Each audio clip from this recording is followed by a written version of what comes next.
Near the end of Thomas's branch line there is a small station, and, close by, the railway crosses a stream on a short bridge.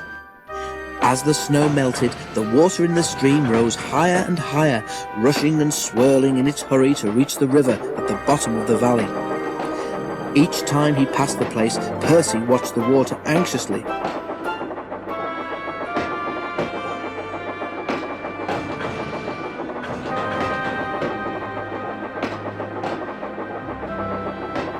"Don't worry," said his driver. "It's got to come a lot higher before it can stop us." Percy shivered. He could remember the time when he'd been stuck in a flood. He had got very cold and very wet.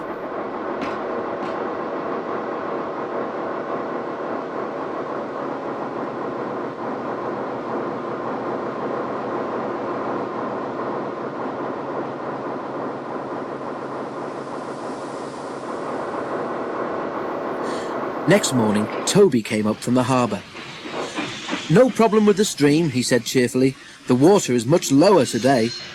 "That's good," said Percy. He set off happily with Annie and Clarabel.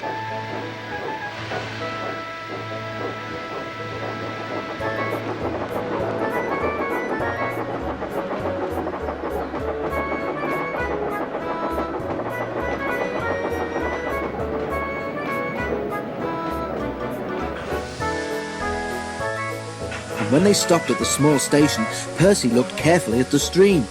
His driver went to look too. Toby was right. The water level was much lower. "All's well, Percy," said his driver. "Come on, we've got a timetable to keep."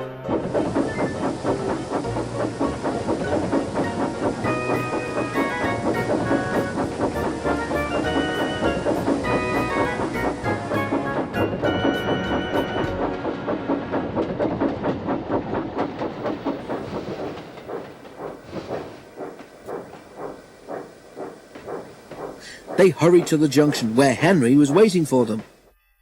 "When is Thomas coming back?" asked Henry. "If he does," he added, "I shouldn't be surprised if he decides to stay as a museum piece. He's old enough."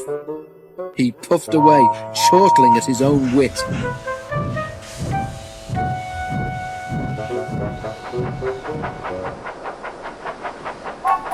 Annie and Clarabel were most upset. Percy had to spend so much time comforting them that he was late leaving with his next train.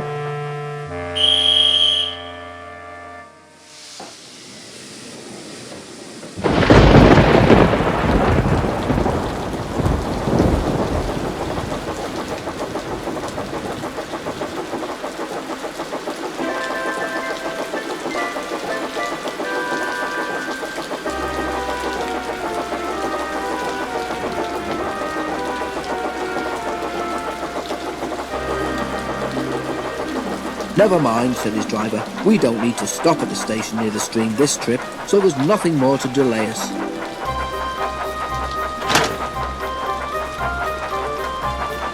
They reached the stream quickly, but as Percy ran onto the bridge, he felt it sink slightly under his wheels. There was an ominous creak. The bridge swayed. "Don't stop, Percy!" shouted his driver in alarm. "Keep moving!" Percy didn't mean to stop, and that was lucky. Clarabel was the rear coach.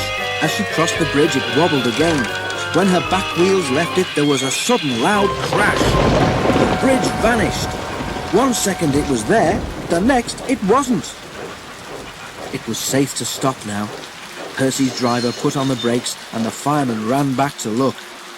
All he could see of the bridge was lying in the middle of the brown, rushing stream. Annie, Clarabel and Percy were badly shaken.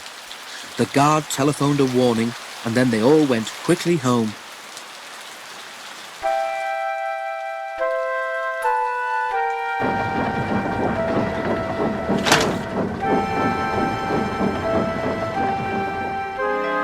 The Fat Controller closed the line while the bridge was mended. At first, Toby and Percy enjoyed their rest, but they soon grew bored. When the bridge was repaired, Daisy had recovered from her snowy ordeal too, and things returned to normal. But for some time afterwards, Percy was extra careful whenever he crossed the stream in which he had almost had a bath.